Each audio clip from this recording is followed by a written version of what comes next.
moon glimmers on the rusted gate. My name is Ethan Cole, 33 years old. For 7 years, I've worked the night shift at St. Clair Memorial Hospital. Officially, I'm a mortuary attendant, but what I really do is simple. Receive the bodies, tag them, and keep them in cold storage until morning. 7 years. Nothing ever scared me here. Not the silence, not the shadows, not even the smell. Until that night. In the basement morgue, there are 3 storage chambers. One of them, Cold Room 3, is always locked. They say there was a gas leak years ago, but no one's ever confirmed it. The other attendants avoid it. They say the temperature never stays stable. It drops too low, then rises by itself. That night, at 2:40 a.m., the lights flickered. The generator coughed, the monitors blinked. And then I heard it. A faint, steady sound. Tap, tap, tap. Someone was knocking from inside Cold Room 3. At first I thought it was the pipes expanding, but the rhythm was too precise. 3 knocks, pause, 3 more. I walked closer. Through the small viewing glass I saw something move. A shadow, a shoulder. But there shouldn't have been anyone inside. Cold air poured out when I opened the door. The room was empty. Every stretcher was bare. But wet footprints marked the floor. Bare human feet, walking from the center of the room to the exit. They stopped right before the threshold. I checked the wall where we hang the body tags. One was missing. Number 1479. System entry. Male, 42 years old. Time of death, 2:17 a.m. Logging by E. Cole. But that wasn't possible. I hadn't checked in anyone that night. The ventilation system hissed. At first it sounded like air, then like breathing. I turned my flashlight toward the frosted glass. Behind it, a human silhouette. Tall, still, head slightly tilted. When I took a step forward, the figure did too, but it was inside the glass. I tried to leave, but the door slammed shut. The mechanical lock jammed. My phone had no signal. The temperature dropped so fast I could see my breath. Something was behind the glass again. It leaned forward, pressing its frozen face against the window. The skin was pale blue, and the eyes open. Then I heard my own voice whisper, "Don't come closer." But I hadn't spoken. The fans roared to life again. The lights pulsed and went out completely. The sound in the dark wasn't wind anymore. It was movement. Dragging. Something heavy sliding across the metal floor. One of the stretchers fell over. Then another. Then silence. I held my breath. And in that silence, I heard someone else breathing. Right next to my ear. They found me on the floor at dawn, unconscious. Core body temperature 33 degrees Celsius. Frostbite on both hands. There was no evidence of a break-in. No record of me accessing the room. And according to hospital logs, tag number 1479 never existed. But when I returned to work 3 nights later, someone had written on the Cold Room 3 door in marker, "He came back." I couldn't sleep anymore. Every night at 2:17 I woke up. The air in my apartment cold enough to see my breath. One morning my phone showed an alarm I didn't set. 2:17 a.m. Dismissed manually. I went back to the hospital. Security looked confused. "Weren't you discharged last week?" one of them asked. "Discharged? From what?" "You were in the ICU. They found you frozen in the morgue." I didn't remember any of that. But the cold room key was still in my pocket. The morgue was empty. Cold room 3 stood open this time. No writing on the door. Inside, the same stretchers, perfectly lined up. Each one had a tag now. One tag said, "Number 1480, Ethan Cole. Time of death, 2:17 a.m. Then the lock engaged behind me. He stood by the wall, naked, frozen, skin cracked, frost around his mouth. The face matched the missing record, number 1479, but his lips didn't move when he spoke. "I carried you here. Now it's your turn." I looked down. My fingertips were blistered, white with cold burns. The walls started to glisten like glass. I could see myself everywhere. Reflections that didn't move, all staring back. Then, slowly, they all tilted their heads to one side, and the sound of cracking ice filled the room. All the reflections opened their mouths in unison. The cold room never stays empty.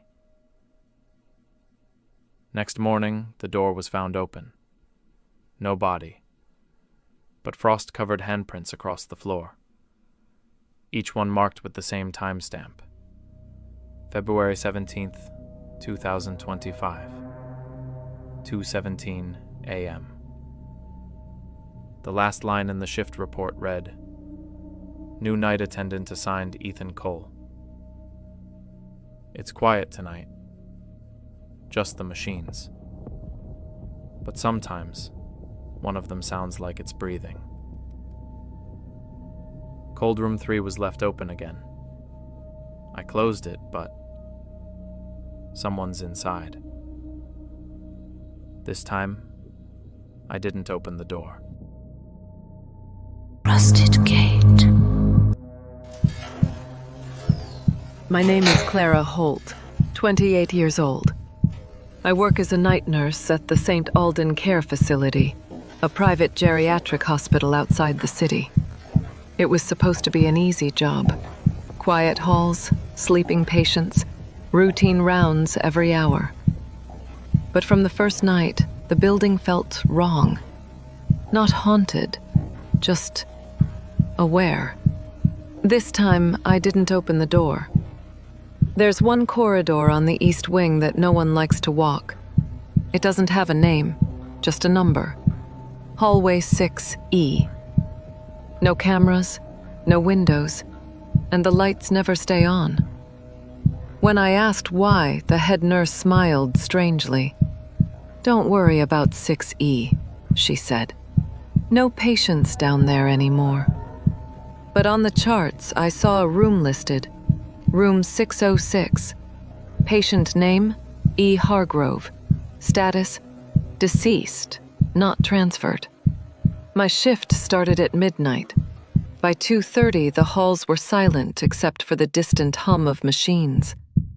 Then, faintly, from somewhere deep in the east wing, a sound. A woman's voice. Not a scream, a call. "Help me." It was so soft I thought I imagined it. Until I heard the metal tray fall in the distance. I checked the supply cabinet. One of the keys was missing. 606. The corridor lights flickered as I walked down. The temperature dropped the further I went. I could smell antiseptic and something else. Something sweet, like flowers left too long in water. The door to 606 was slightly open. Inside, the faint sound of someone breathing. There was a woman lying in the bed, thin, pale. Her skin had that strange gray-blue tint I'd only seen in the morgue, but her chest was rising and falling, slow, deliberate. "Ma'am?" I whispered. Her eyes opened, white, no pupils. She smiled. "You came back." I froze. I think there's been a mistake. No mistake. You said you'd stay with me this time." Her hand reached out and touched my wrist, ice cold, but it burned. For a moment, everything went black, and then I wasn't in room 606 anymore. I was standing in a hospital room years ago, my mother's. The same monitor sound, the same smell. Her voice whispering, "Don't leave me again." When I blinked, I was back in 606. The woman was sitting up now, her head tilted in a way no living neck should bend. "You let her die," she whispered. "Now someone has to stay." I ran.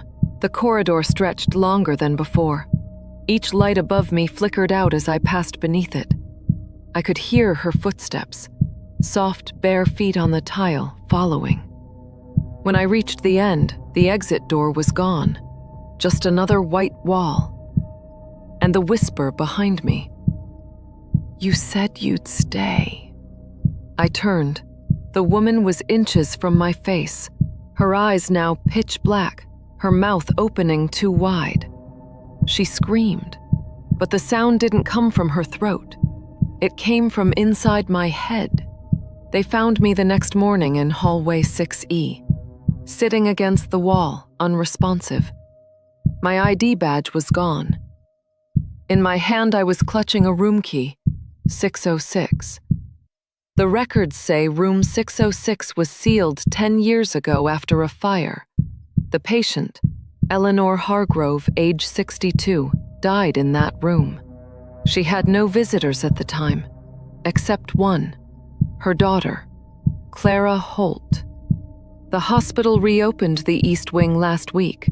New staff, new equipment. They assigned a new night nurse.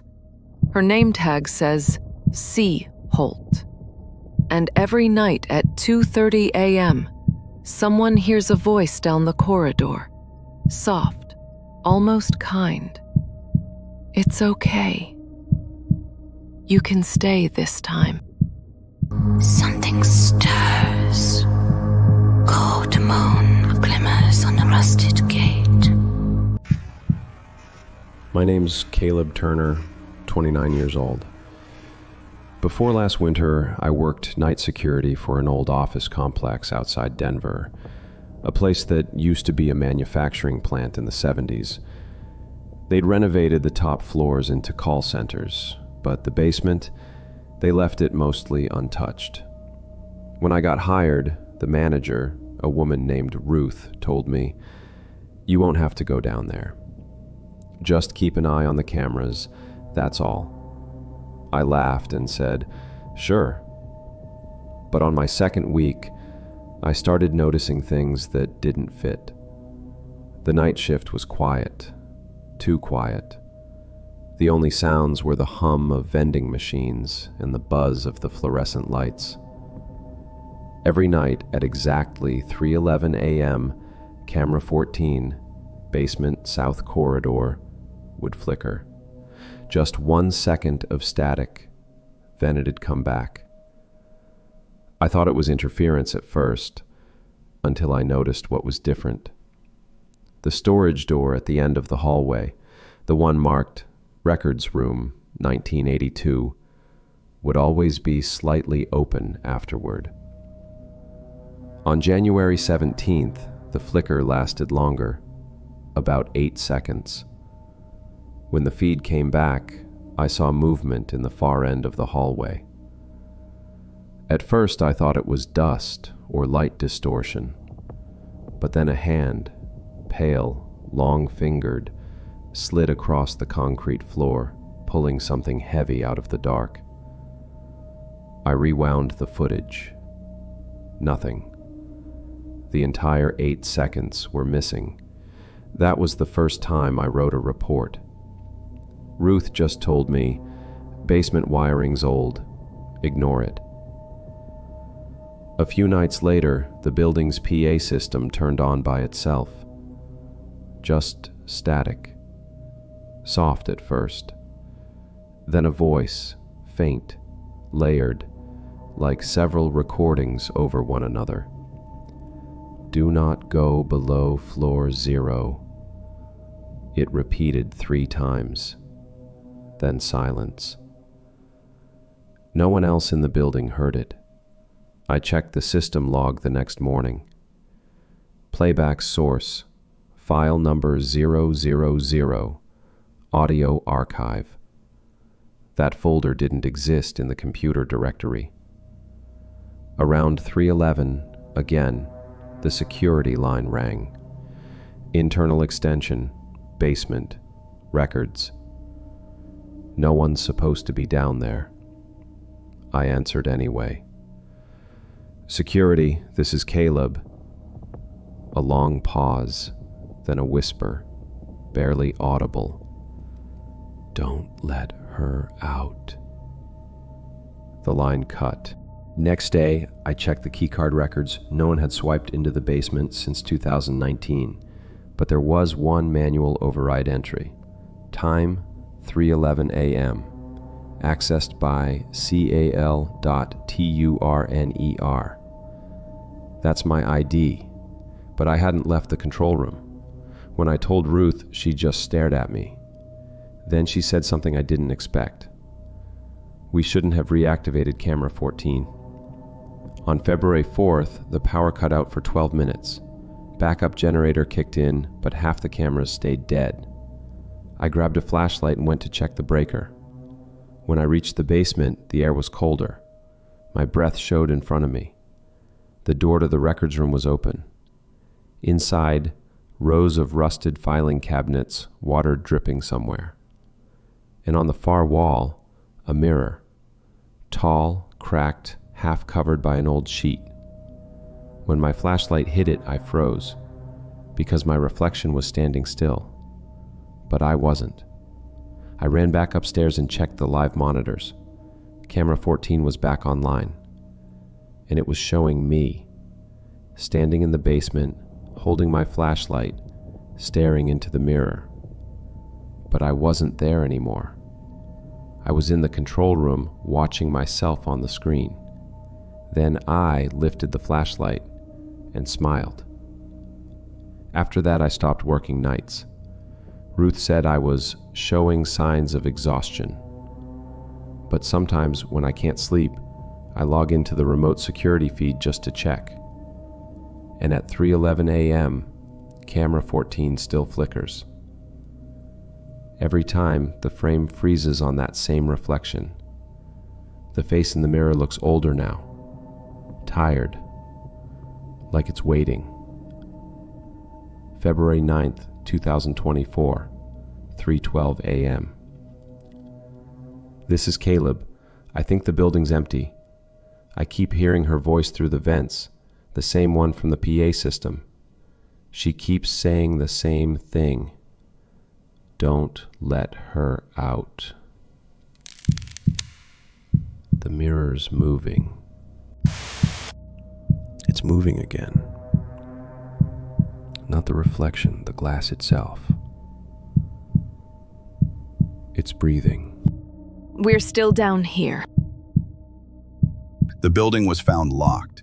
No sign of forced entry. Caleb's security badge was in the control room, but the basement door was open. Ruth came in with 2 maintenance workers to inspect the power. Camera 14 was still active, red light blinking, even though the system had no power source. On the feed, you could see the 3 of them walking down the corridor. Then they passed the mirror. Their reflections didn't follow. At 2:49:17, the footage glitched. one frame frozen in static. Zooming in, the maintenance log describes a fourth figure visible in the reflection. Tall, motionless, standing behind Ruth. No heat signature detected. When the frame resumed, the mirror was empty again. The three workers never reported seeing anything unusual, but the next night Ruth called the building line from her home phone. No one answered. Her message said only, "It's in the glass." A few days later, a cleanup crew was sent to disconnect all remaining equipment. In the server logs, a folder appeared titled GLASS_feed. It contained 9 short video files. Every file was just static, until the last one. At the 2:17 mark, someone speaks. It's Caleb. She's behind the reflection now. If you're watching this, don't turn off the lights. It moves when it's dark. Then a sound, soft, wet, like skin dragging across glass. 2 weeks later, the new security guard, Elias Ward, reported hearing muffled voices coming from the vending machine area. When he checked the camera feed, the mirror from the basement was there, leaned against the wall. No one had moved it. No one admitted to bringing it up. He said he saw a handprint appear on the inside of the glass, upside down. Camera 14 activated itself, though the building was officially condemned by then. The last recorded frame showed the hallway door opening slowly. The reflection inside the mirror stepped forward, out of sync with the real hallway. Then, it walked out of the mirror. For 6 seconds, there was an empty hallway and a moving shadow on the floor. Then everything went black. This is Hollow Frequency, broadcasting from the archives. If you ever work the night shift and your reflection stops following you, don't turn your back, because sometimes the reflection wants your shift instead.